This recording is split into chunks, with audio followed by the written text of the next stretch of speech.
Muy buenas tardes, muchas gracias por estar con nosotros. Hoy tenemos a la psicóloga católica María Estela Hernández Paredes. Antes de darle la bienvenida y que empiece su tema, primero vamos a hacer la oración de protección inicial. En el nombre del Padre, del Hijo y del Espíritu Santo. Amén. En el nombre de Dios Padre, Dios Hijo y Dios Espíritu Santo, te pedimos, Señor, que selles y protejas con el poder de la sangre de Jesucristo nuestro Señor, mi consciente, inconsciente, subconsciente. Sella, Señor, mi razón, corazón, sentimientos, sentidos, ser físico, biológico, psicológico, material y espiritual.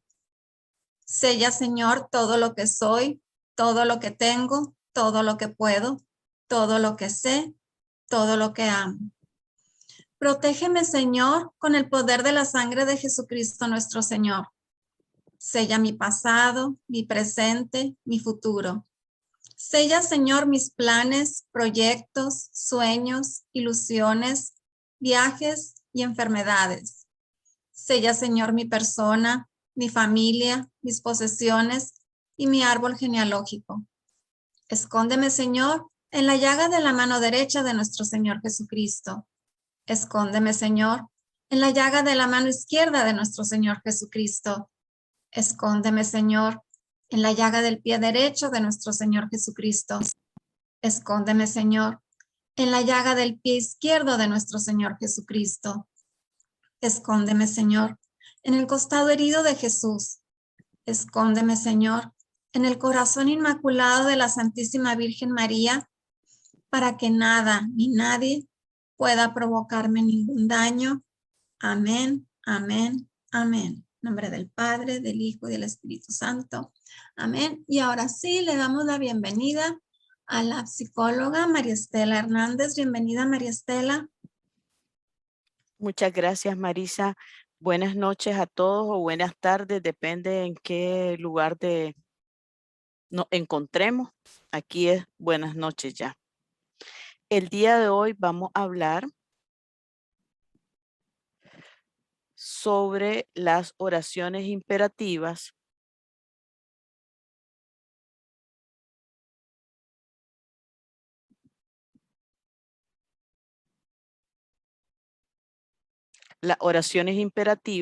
el espacio desconocido para los laicos. Para iniciar, quiero puntualizar algunas cosas.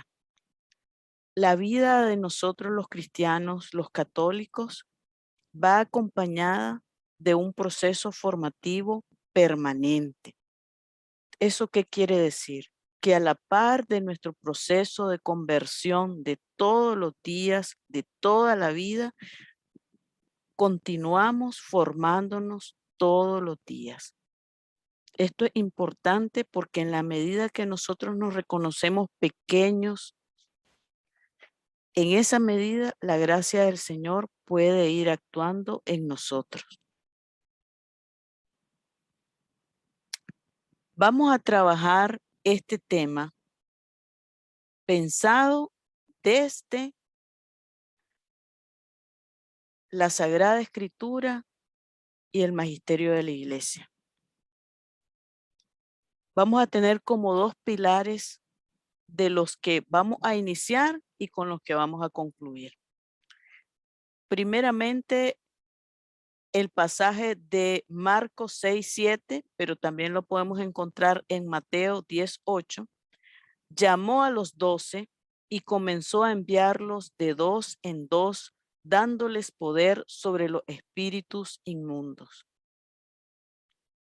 También haremos referencia a la carta de San Pablo a los Corintios, la primera carta, en el capítulo 12:27.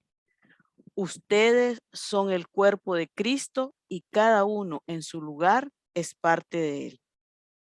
Las dudas, los comentarios que les vayan surgiendo, los pueden ir anotando, ya sea en el chat de Zoom o en el de Facebook, depende en qué plataforma estén viendo la plática. Vamos a iniciar hablando de la fidelidad a la Sagrada Escritura, la tradición y el magisterio de la Iglesia. como muchos de ustedes sabrán, nosotros en nuestra iglesia católica tenemos 3 fuentes que nos sostienen: las Sagradas Escrituras, la tradición de la iglesia y el magisterio de la iglesia. Estas 3 fuentes son inspiradas por el Espíritu Santo. A diferencia de las iglesias protestantes que no tienen estas 3 fuentes.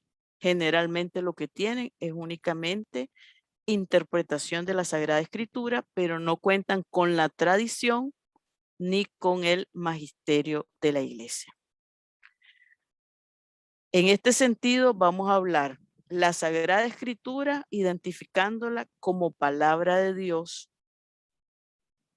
la tradición de la iglesia, es decir, todas aquellas cosas que pasan de forma oral, que se van diciendo y pasan de una generación a otra, de un siglo a siglo, y el magisterio de la iglesia. Para esto vamos a recapitular algunas cosas. Al final van a tener disponible esta presentación y van a poder profundizar aún más en la bibliografía. Vamos a trabajar con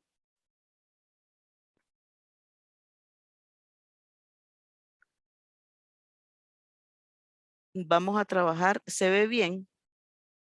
Sí, ¿verdad, Marisa? Sí, sí se ve bien, todo muy Bien. bien. Perfecto.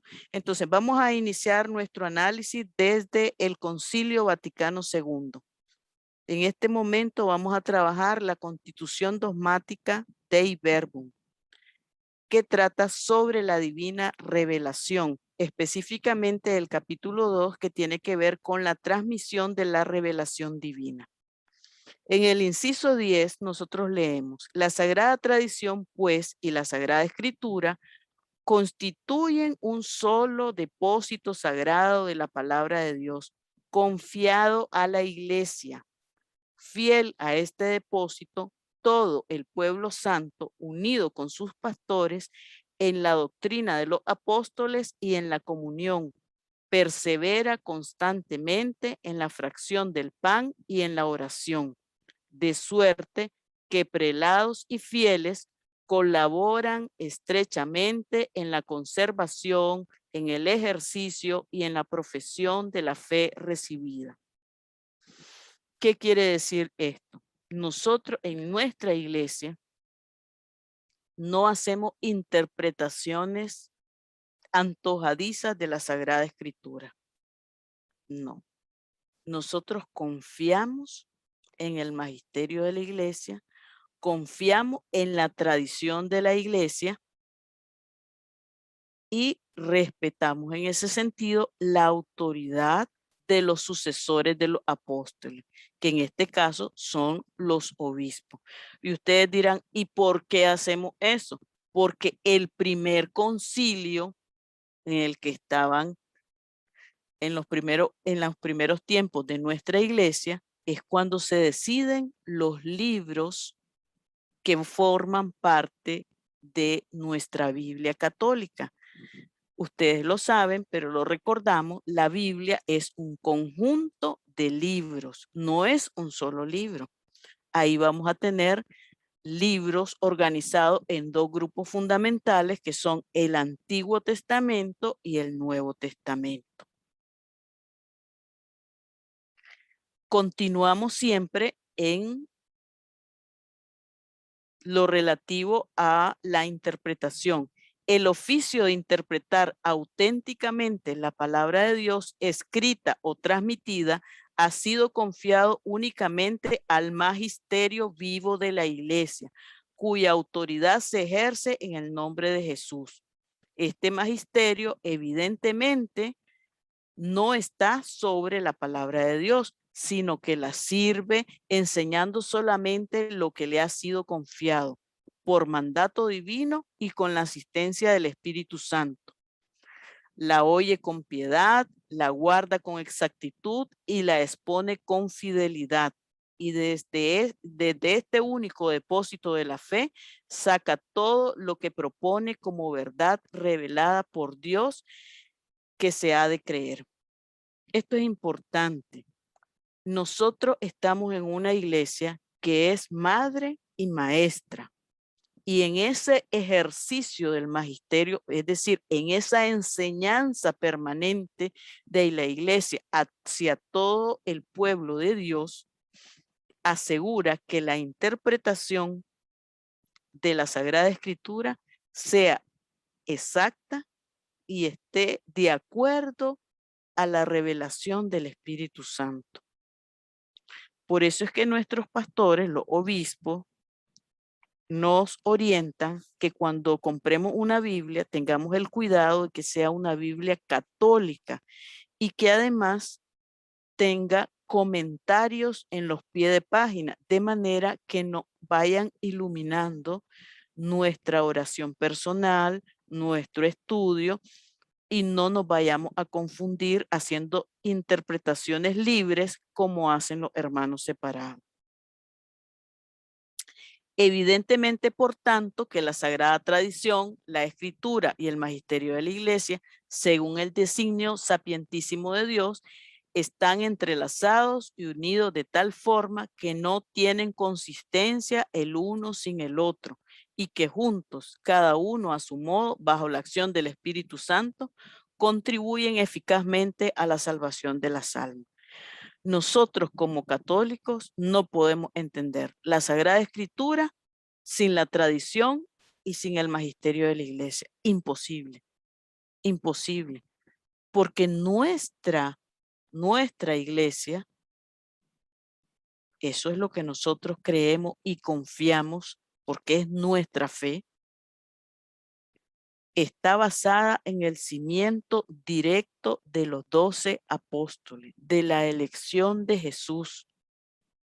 Ustedes recordarán el pasaje cuando luego de que Jesús sube al cielo, la ascensión, hay que sustituir, reemplazar a Judas Iscariote, porque el número 12 de los apóstoles corresponde a las 12 tribus de Israel, pero además tiene un simbolismo dentro de la Sagrada Escritura.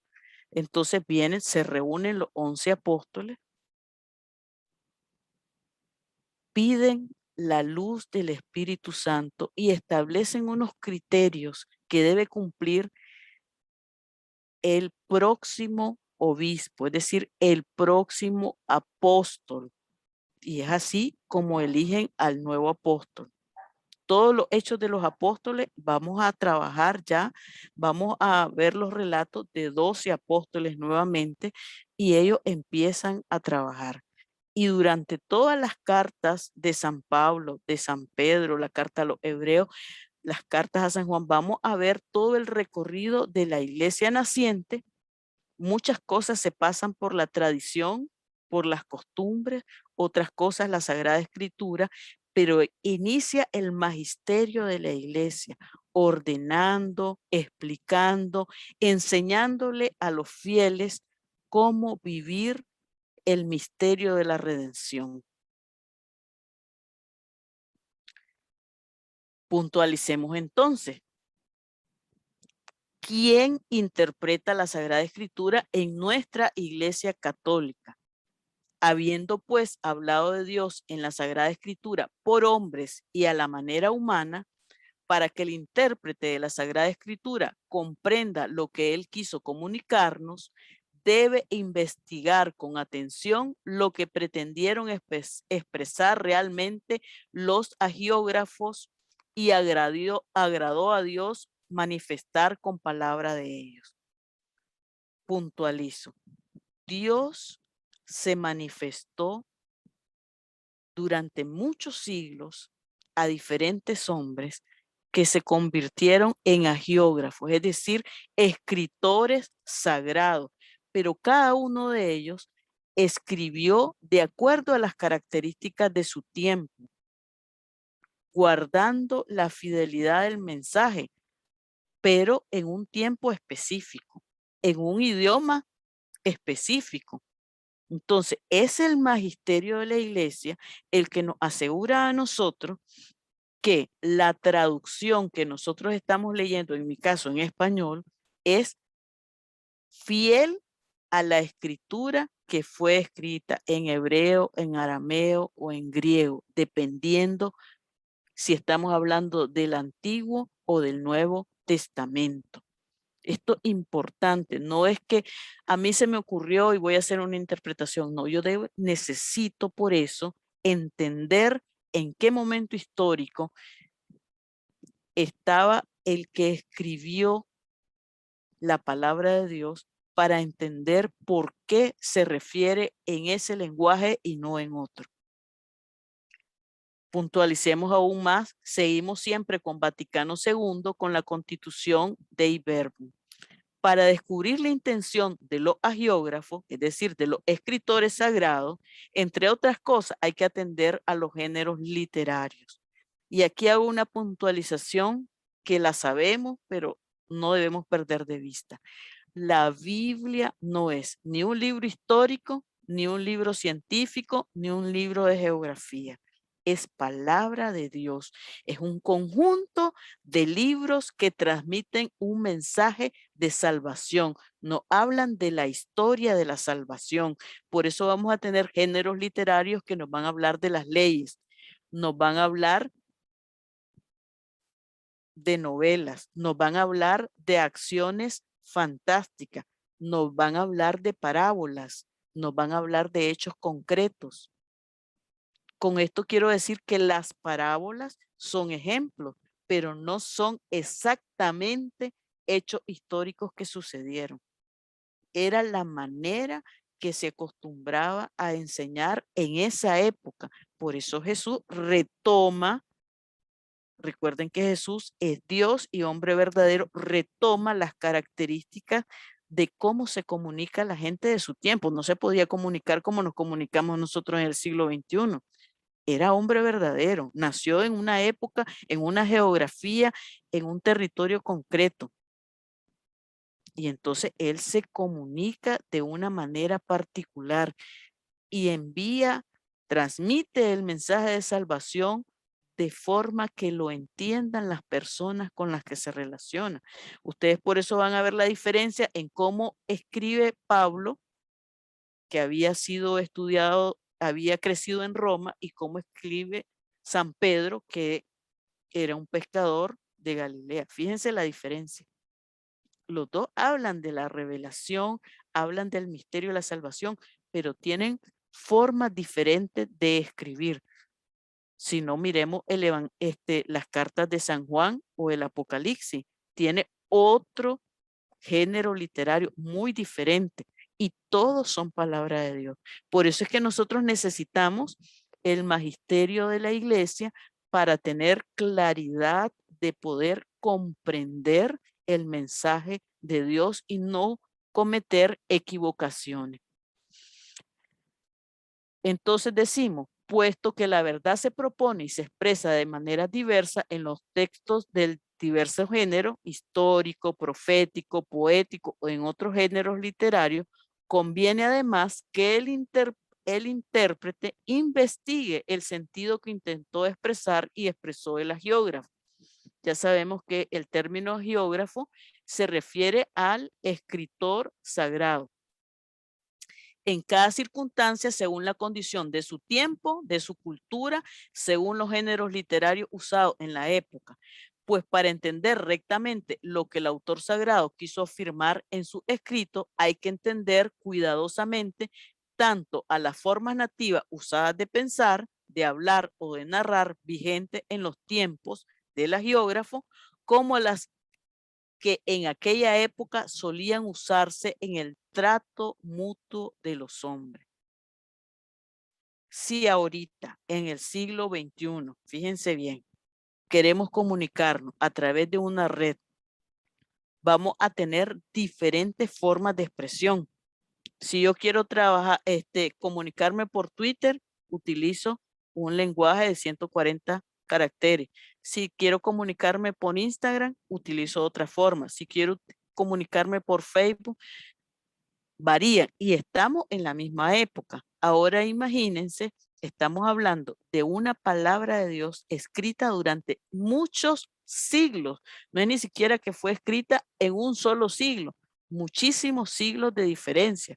Cuando se escribió el Génesis a cuando se escribieron las cartas de San Pablo. O sea, hay mucha diferencia. Por eso es importante tomar en consideración estos elementos. Y ustedes dirán, ajá, ¿y nos vamos a poner a estudiar todo eso? Vamos a eso. Para descubrir la intención de los agiógrafos, entre otras cosas, hay que entender, decíamos, los géneros literarios. Y como la Sagrada Escritura hay que leerla e interpretarla con el mismo espíritu con que se escribió para sacar el sentido exacto de los textos sagrados, hay que atender no menos diligentemente al contenido y a la unidad de toda la Sagrada Escritura, teniendo en cuenta la tradición viva de toda la Iglesia y la analogía de la fe. Es deber de los exégetas, este es otro término, los exégetas son los especialistas en Sagrada Escritura. Fíjense bien, no son los que escribieron la Sagrada Escritura, son los que estudian las Sagradas Escrituras y nos permiten a nosotros, pueblo de Dios, entender de qué se trata todo el asunto. Y ustedes dirán, ¿quién inició todo eso? San Jerónimo, acabamos de pasar su fiesta. Él es el primero que hace la traducción de toda la Biblia, de todos los libros del Antiguo y del Nuevo Testamento al latín. Y del latín luego se hacen las traducciones a las lenguas vernáculas, es decir, a las lenguas que hablamos en la actualidad. Sin embargo, en el siglo XXI existen ya otras traducciones más actualizadas que la que hizo primeramente San Jerónimo, que significó un avance significativo para que todo el pueblo de Dios tuviera acceso a la lectura de la Sagrada Escritura, porque antes no era posible, porque tendríamos que haber aprendido a leer griego, arameo, hebreo.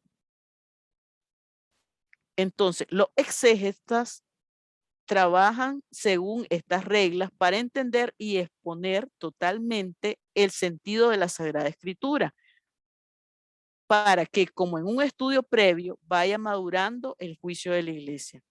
Porque todo lo que se refiere a la interpretación de la Sagrada Escritura está sometido en última instancia a la Iglesia, que tiene el mandato y el ministerio divino de conservar y de interpretar la palabra de Dios.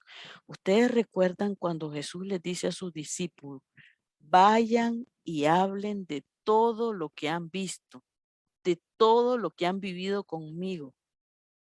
O sea, es claro, ustedes tienen que asegurar que cuando yo no esté, van a transmitir el mensaje de salvación.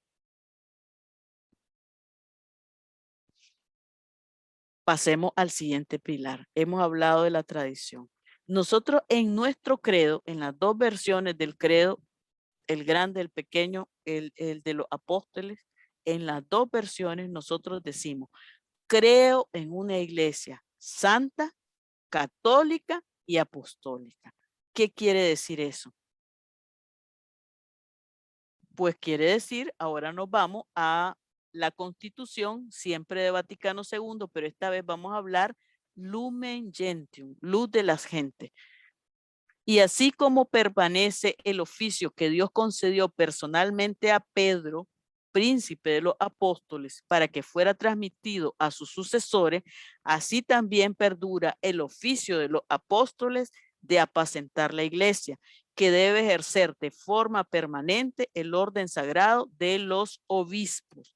Por ello, este sagrado sínodo enseña que los obispos han sucedido por institución divina a los apóstoles como pastores de la iglesia, de modo que quien los escucha, escucha a Cristo, y quien los desprecia, desprecia a Cristo y a quien le envió.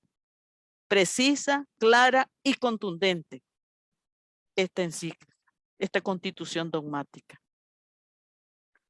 Los apóstoles Los 12 apóstoles guiados por Pedro, el pescador, ¿se acuerdan? En la Sagrada Escritura, han sido sucedidos por los obispos, por siglos tras siglos tras siglos. Y les va a quedar una tarea diferente de las otras veces. ¿Qué número de papa es el actual papa? Nuestro Papa Francisco, que es sucesor directo de Pedro. Eso les queda de tarea. Entonces, nuestros obispos, los obispos de cada diócesis, son sucesores directos de los 12 apóstoles. Entonces, ellos, así como los 12 apóstoles, tenían la misión de transmitir el mensaje de Jesús, lo tienen los obispos y tienen esa misión de salvaguardar que el mensaje sea preciso, sea claro y no tenga distorsiones. Jesús les volvió a decir: la paz esté con ustedes. Como el Padre me envió a mí, así lo envío yo también. Aquí les pongo una foto que es la misa de apertura del Sínodo de los Obispos sobre la sinodalidad que acaba de pasar hace 3 días, el 10 de octubre, en el Vaticano. Entonces, aclarado lo que es la Sagrada Escritura, aclarado lo que es la tradición de la Iglesia y lo que es el magisterio de la Iglesia, quiénes son los encargados de asegurar todo eso, entramos en materia. ¿Tenemos preguntas hasta el momento?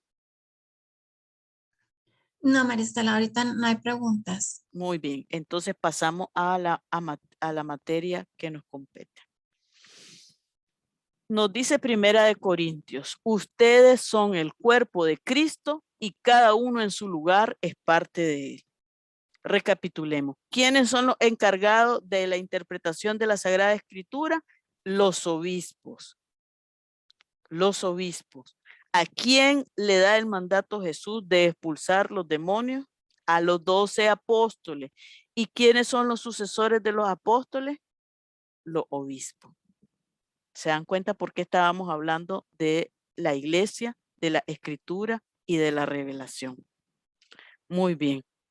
Hablemos qué es un exorcismo para que entendamos por qué los laicos no hacemos oraciones imperativas. Un exorcismo, según el catecismo de nuestra iglesia, en el numeral 1673, tiene lugar un exorcismo cuando la iglesia pide con su autoridad en nombre de Jesús que una persona o un objeto sea protegido contra el influjo del maligno y sustraído a su dominio. Se practica de modo ordinario en el rito del bautismo. El exorcismo solemne, llamado gran exorcismo, puede ser efectuado solamente por un presbítero autorizado por el obispo. Veamos algunos elementos importantes. Primero, el exorcismo es cuando la iglesia como institución que deriva directamente de los apóstoles, con la autoridad que Jesús le dio, pide en nombre de Jesús que una persona o un objeto sea protegida. Se practica de modo ordinario en el rito del bautismo, por el que todos nosotros formamos parte de la Iglesia Católica. ¿Quiénes son los autorizados para bautizar? Ya tienen la respuesta. Por eso es que el exorcismo solemne, el gran exorcismo, solo puede ser efectuado por un obispo o por un presbítero autorizado por el obispo. Entremos todavía más en lleno. ¿Qué son las oraciones imperativas? Según el diccionario de la Real Academia Española, la última actualización, imperativo viene del latín imperativus. Es un adjetivo que quiere decir que impera. Deber o exigencia inexcusable. Modo imperativo, forma verbal imperativa, mandato imperativo. Las oraciones imperativas en español están identificadas y se les agrega signo de admiración. En inglés solo llevan signo de admiración al final. Entonces tenemos, termina tu tarea. Una oración imperativa en términos lingüísticos, gramaticales, es para dar una orden. Barre el patio, lava los trastes, dormite temprano, cómprame tal cosa. Es una orden clara. Vamos a entrar ahora a lo que nos dice la Congregación para la Doctrina de la Fe, específicamente en la carta a los ordinarios del lugar. Los ordinarios son los obispos del lugar, para recordar las normas vigentes sobre los exorcismos. Vamos aterrizando. Ya hablamos quiénes realizan los exorcismos, ya hablamos quiénes interpretan las Sagradas Escrituras. Ahora vamos a hablar específicamente de las oraciones de exorcismo y de las oraciones imperativas. Antes quiero decir que la Congregación para la Doctrina de la Fe existe desde 1542. Por si acaso alguien está pensando que esto es inventado, que lo acaba de organizar el Papa Francisco. Alto. Hablamos, ¿se acuerdan de la tradición de la iglesia? Hablamos del magisterio de la iglesia. O sea, nosotros pertenecemos a una iglesia que tiene 21 siglos de experiencia. Una acumulación de experiencia educativa, formativa, de enseñanza, que ahora nos pueden parecer extrañas porque tal vez no las conocíamos, pero existen desde hace muchos siglos. Entonces, la Congregación para la Doctrina de la Fe tiene como cometido promover y tutelar la doctrina sobre la fe y las costumbres en todo el orden católico. También pueden encontrar esta carta, así como ven el logo, en el sitio del Vaticano. Este tipo de cosas de las que estoy hablando ahorita no las buscamos en Wikipedia. Ojo, vamos directamente a los documentos de nuestra iglesia. Y ustedes dirán, ¿por qué ella, que es laica, nos está hablando de un tema que parece que debería darle un sacerdote? Precisamente porque soy laica, porque nosotros como pueblo de Dios tenemos que conocer nuestra iglesia. No podemos andar ahí como dormidos, como así con los ojos cerrados sin saber. No, momento. La verdad nos hace libres y esa verdad nos la permite, nos la da el Espíritu Santo a través del magisterio de la iglesia. Necesitamos formarnos. Si no conocemos nuestra iglesia, cometemos errores y no podemos amar lo que no conocemos. Vamos a ver, esta carta está elaborada el 29 de septiembre de 1985. En esta época el Papa era San Juan Pablo II. Dice, excelentísimo Señor, desde hace algunos años, ciertos grupos eclesiales multiplican reuniones para orar con la intención de obtener la liberación del influjo de los demonios, aun cuando no se trate de exorcismos propiamente dichos. Tales reuniones son efectuadas bajo la dirección de laicos, incluso cuando está presente un sacerdote. Dado que se ha preguntado a la Congregación para la Doctrina de la Fe sobre tales hechos, este dicasterio juzga necesario comunicar a todos los ordinarios la siguiente respuesta. Fíjense bien, hay un problema. Laicos que están haciendo oraciones de liberación, oraciones imperativas, que no están dentro de el rito de, no están en un exorcismo propiamente dicho, pero que tienen como fin la liberación de personas o cosas del influjo de espíritu inmundo. Hay un problema. Ya vimos anteriormente qué es lo que dice el catecismo, qué es lo que dice la Sagrada Escritura, qué es lo que nos dice el magisterio.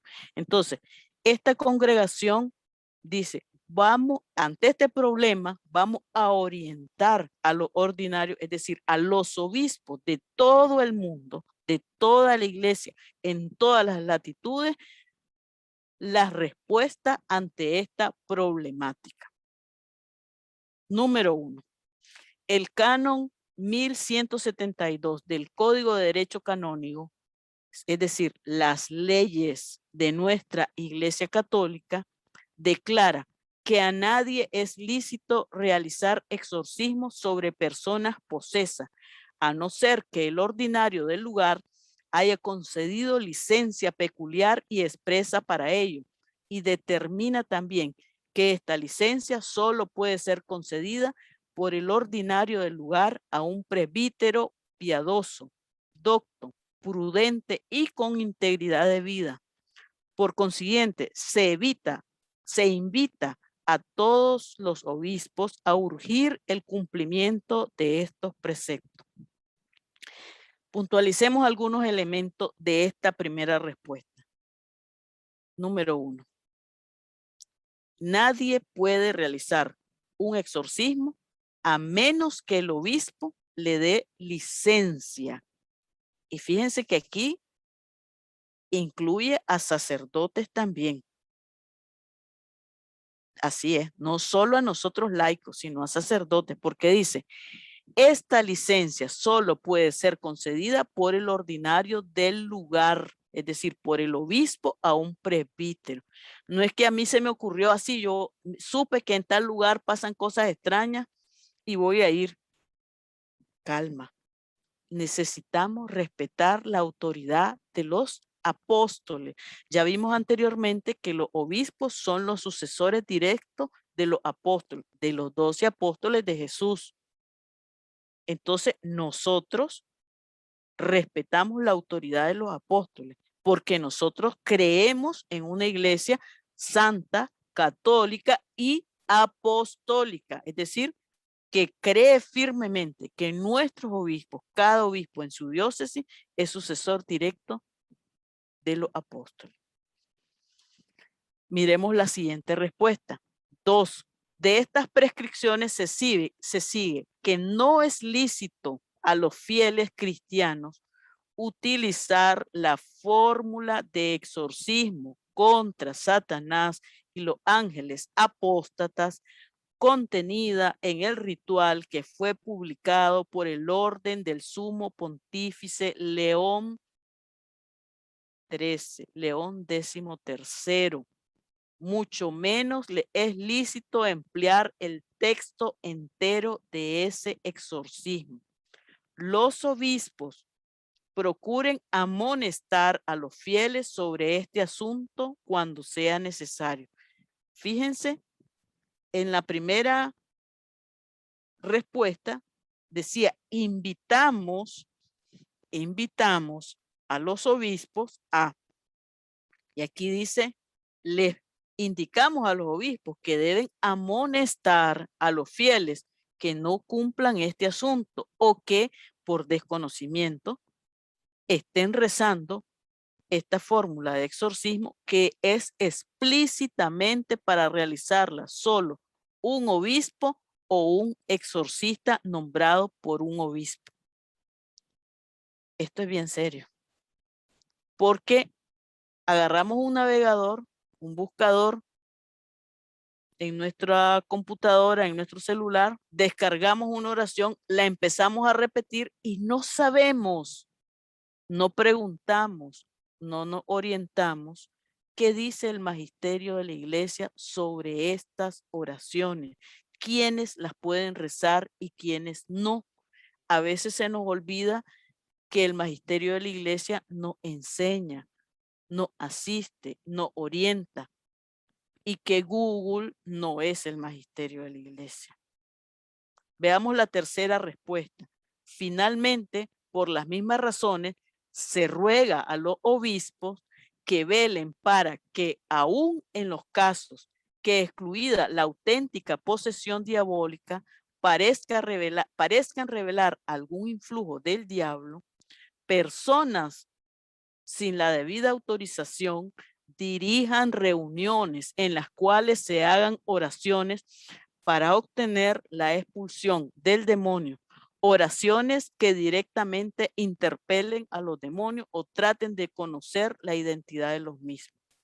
Esta tercera respuesta es directa. Se les pide a los obispos, vigilen, estén pendientes que los laicos no hagan oraciones que tengan como fin expulsar demonios, reprenderlo, es decir, hacer oraciones imperativas o traten de conocer el nombre, la identidad de o los demonios. Esto es bien serio. 1985, no es ahorita. No es ahorita. 1985 manda esto porque a pesar de que ya existían el Vaticano II, habían algunos que todavía no estaban muy claros al respecto y no habían puesto particular atención a estas situaciones que se estaban presentando. La formulación de estas normas de ningún modo debe disuadir a los fieles de rezar para que, como Jesús nos enseñó, sean libres del maligno. Fíjense bien, aquí viene lo que nos orienta a nosotros los laicos.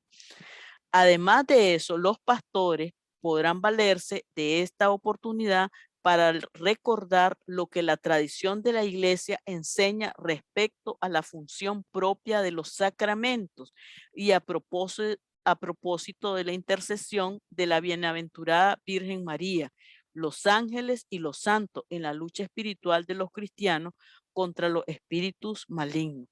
Aprovecho la oportunidad para expresar a su excelencia mis sentimientos de estima en el Señor. Y firma el cardenal Joseph Ratzinger, el actual Papa emérito Benedicto XVI, cuando era cardenal. Y era el encargado de este dicasterio. Entonces aquí vamos a ver cómo oramos los laicos ante estas tentaciones. Pedimos el auxilio de nuestra Madre Santísima, el auxilio de los arcángeles, de nuestro ángel de la guarda, el auxilio de los santos. Muchos están acostumbrados a rezar novena a San Pío, a San Juan Pablo II, hacia diferentes santos. Es más, en los grupos de WhatsApp y de Telegram que tenemos en el apostolado, hay una serie de oraciones que tienen, entre otras, la finalidad de pedir el auxilio de un santo, pedir el auxilio de nuestra Madre Santísima, precisamente para librarnos de esto. Vamos a referirnos a esta cita de Mateo 6:13. Espero que algunos tengan Biblia en mano y ya la hayan buscado. Mateo 6:13 dice, y no nos dejes caer en la tentación. Voy a explicarles cómo se lee esta imagen que tengo aquí. Esta imagen es del Padre Nuestro y se lee de arriba hacia abajo. Padre nuestro que estás en los cielos, santificado sea tu nombre. Fíjense cómo cada una de las partes del Padre Nuestro está referida en este dibujo. La voluntad del Padre en el lapicito.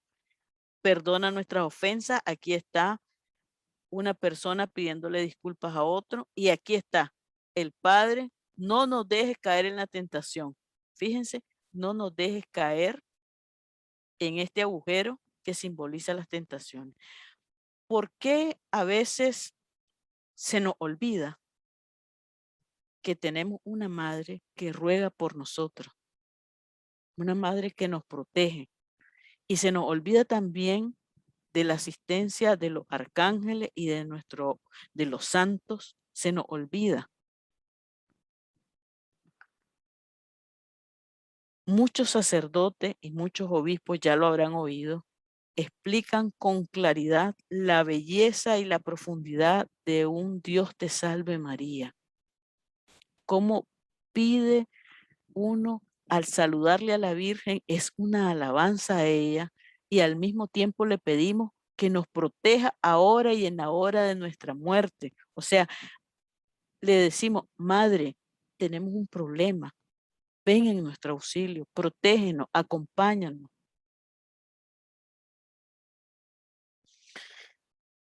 En el 2014, el Papa Francisco, al inicio de la Cuaresma, hace una reflexión en el Ángelus que tiene como particular énfasis en que con el demonio o con los demonios no se dialoga. Y hace una acotación aquí. Eva entró en diálogo y si nosotros entramos en diálogo, seremos vendidos. Meteo esto en la cabeza. Con el diablo jamás se dialoga. No hay diálogo posible. Solo la palabra de Dios. En esta presentación aquí tienen toda la bibliografía que ustedes la pueden consultar sin ningún problema. De hecho, es para que la consulten, para que puedan ustedes profundizar en todas estas cosas.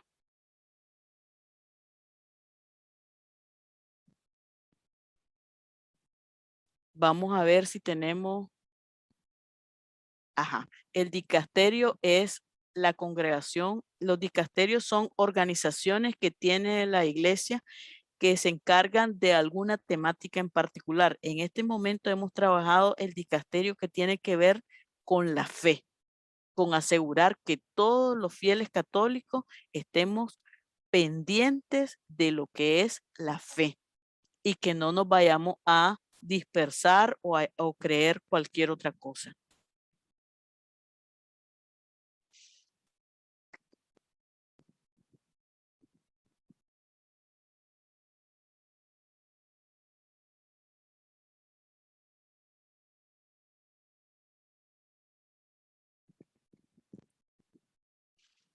Marisa, creo que no hay más preguntas. Aquí, como no, aquí estoy viendo una. Sí, Sí, están preguntando si podríamos pasar los enlaces de la bibliografía. Vamos a compartir toda la presentación con ustedes.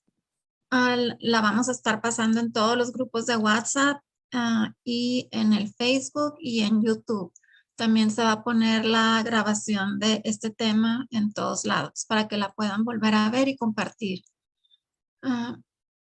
Cuando terminemos, Maristela, me pasas la presentación para hacerla en PDF y poderla compartir. muy bien. Aparte, quiero explicar que tú eres una psicóloga católica, asistente de un exorcista. Sí, así es.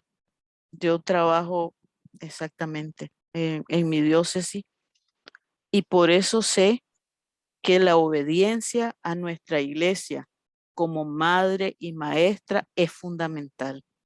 Si perdemos de vista las manos del maestro y desconfiamos que el maestro haya dejado toda la obra, transmitir la obra de salvación en sus apóstoles y luego desconfiamos de los apóstoles, de nuestro obispo, vamos a la ruina y en proceso de tener una separación, un cisma, es decir, de convertirnos en una iglesia protestante o tener hábitos de protestante estando en la iglesia católica.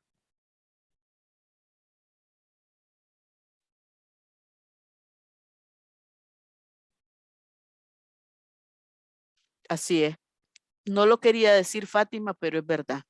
Cuando caemos en la tentación de querer hacer un exorcismo, fíjense bien, o una oración imperativa, en lo que hemos caído es en el pecado de la soberbia. Así es, en el pecado de la soberbia. Por eso San Pablo nos va a decir, todos somos importantes, somos miembros de un cuerpo, del cuerpo vivo de Cristo, pero todos no podemos hacer todo. Es decir, yo no puedo hacer lo que hace el exorcista, no puedo hacer lo que hace el sacerdote, no puedo hacer ni debo hacer lo que orienta, lo que solo puede orientar un obispo, porque yo soy laica.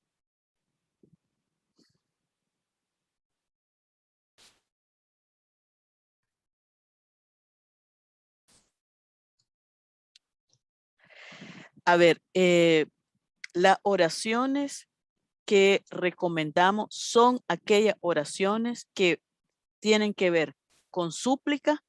Ustedes se fijaron la oración que hizo Marisa al inicio. Es una oración de súplica. Lleva una alabanza y lleva una petición.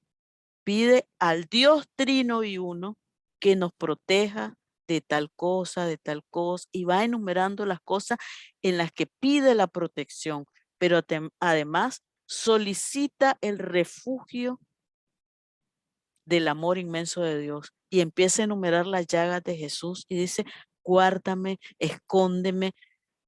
No se dirige, no ordena, no, suplica, orante, pide al Padre, al Hijo y al Espíritu Santo que proteja. Fíjense la diferencia. Las oraciones que aparecen en el libro de las 6 puertas del Padre Luzón, que están elaboradas para laicos, tienen eso. Le piden al Padre, al Hijo, al Espíritu Santo, que venga en nuestro auxilio. Ahora, ¿en qué año fue formulada esta carta? 1985. No es de ahorita, es de hace varias décadas, casi 40. Hace casi 40 años que está esta norma en la iglesia. No sé qué tan antiguo sea el libro que mencionan, pero hace 40 años que hay una orden clara y explícita en nuestra iglesia cómo deben hacer las oraciones, cómo las debemos hacer los laicos. No sé si eso responde un poco a lo que acaban de preguntar.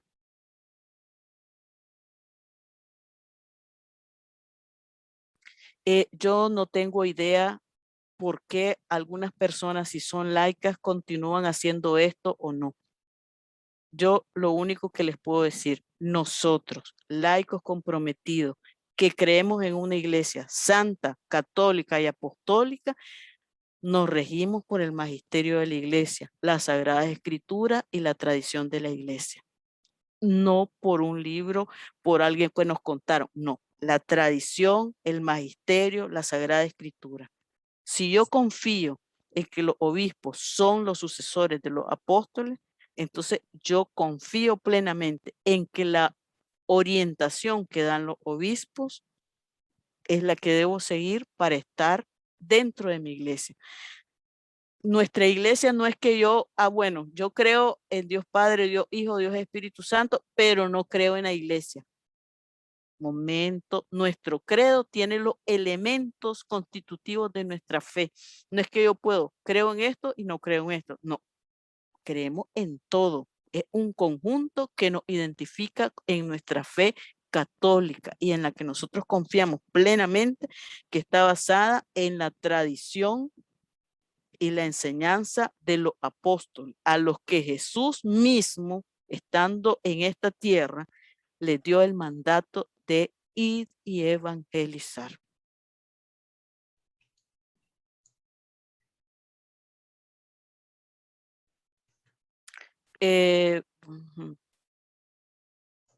No sé si tienen otra pregunta. Si gustan escribir sus preguntas en el chat o comentarios. Y de ser posible, si no se refieren a otros ministerios, mejor. Si son preguntas que salen de ustedes, pero sin abarcar a otro ministerio. Es importante, hermanos, que tengamos caridad, por favor. Porque si un miembro de nuestra iglesia sufre, todos sufrimos, así dice San Pablo. Entonces, hablemos en términos generales porque tenemos que tener un solo corazón, un solo espíritu, un solo sentir.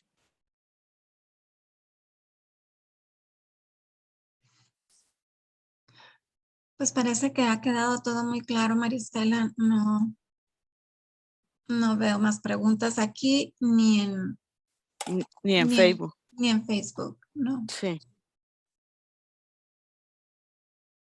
Sí, algo escribió Fátima, pero no.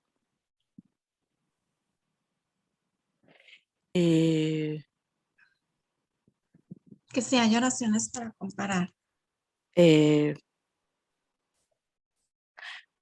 Como les decía, las que utilizamos en el apostolado, ustedes van a notar que todas tienen que ver con alabanza, con súplica.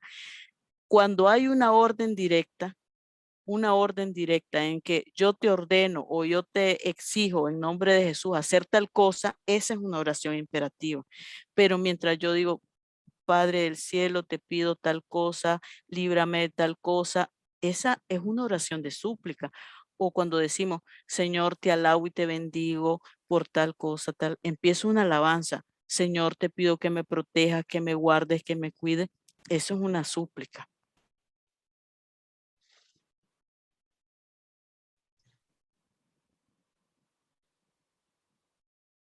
En otras palabras, oraciones imperativas son aquellas donde dicen, yo te ordeno a ti, y entonces le ordenan a esa entidad maligna o espíritu malo que te alejes de mí, que lo que sea. Entonces, eso es una oración imperativa, donde uno se está comunicando con el mal, con el maligno directamente.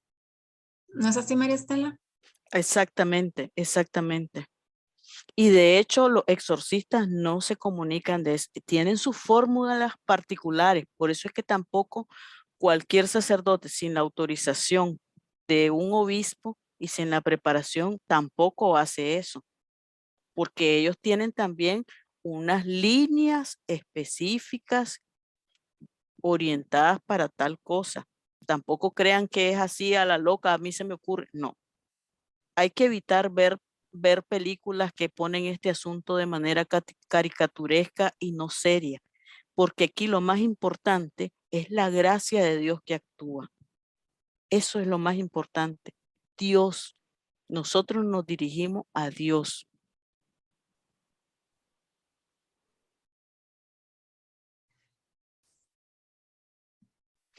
Pues no sé, Marisa, si vamos concluyendo. Ok, Denise, ¿tienes alguna pregunta? No, hasta este momento no. Gracias. Ok. Creo Entonces, que no hay ninguna ya. En Facebook no hay. Voy a no checar. hay. No hay.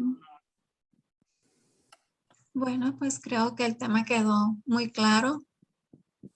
La grabación de este tema va a estar en YouTube y se va a compartir por Facebook y todos los grupos de WhatsApp del apostolado, lo mismo que la presentación de PowerPoint. Entonces, muchísimas gracias, María Estela. Muchas gracias por habernos acompañado. Muchas gracias por tu trabajo, por tu presentación y por tu dedicación al apostolado. Los queremos invitar a que nos acompañen este domingo a la paraliturgia de sanación de las 6 puertas a las 11 de la mañana, hora de la Ciudad de México, seguido por la celebración de la Santa Misa celebrada por el Padre Gabriel Panduro Muñoz. Y el próximo miércoles tendremos un tema también muy interesante, sobre todo en este mes de octubre. Es el significado de las acciones que se realizan en Halloween y qué hay debajo de todo esto. Es un tema presentado por el padre Javier Luzón Peña. Y ahora pasamos a nuestra oración de protección final. Denise. Sí, gracias. En el nombre de Dios Padre, Dios Hijo, Dios Espíritu Santo, envía, Señor, a tus santos ángeles al frente de tu pueblo, para que sean retiradas todas las acechanzas que el enemigo ha puesto en el camino de tus ovejas, intentando impedir su aprovechamiento espiritual y el florecimiento de tu reino en sus corazones. San Miguel Arcángel, defiéndenos en la lucha. Sé nuestro amparo contra la perversidad y acechanzas del demonio. Que Dios manifieste sobre él su poder es nuestra humilde súplica. Y tú, príncipe de la milicia celestial, con la fuerza y el poder que Dios te ha conferido, arroja al infierno a Satanás y a los demás espíritus malignos que vagan por el mundo para la perdición de las almas. Amén. Consagración a nuestra Madre Santísima. Oh Señora mía, oh Madre mía, Yo me ofrezco enteramente a ti, en prueba de mi filial afecto. Te consagro en este día mis ojos, mis oídos, mi lengua, mi corazón, en una palabra todo mi ser. Ya que soy toda tuya, oh Madre de bondad, guárdame y defiéndeme como cosa y posesión tuya. Amén. En el nombre de Dios Padre, Dios Hijo, Dios Espíritu Santo. Amén. Muchísimas gracias por haber estado con nosotros. Que pasen una muy bendecida noche. Si creen que después de que termine esta plática piensan en alguna pregunta, por favor envíenosla a través de Facebook o en los grupos de WhatsApp si usted gusta, y nosotros se la haremos llegar a la psicóloga María Estela y ella la responderá. Muchísimas gracias a todos.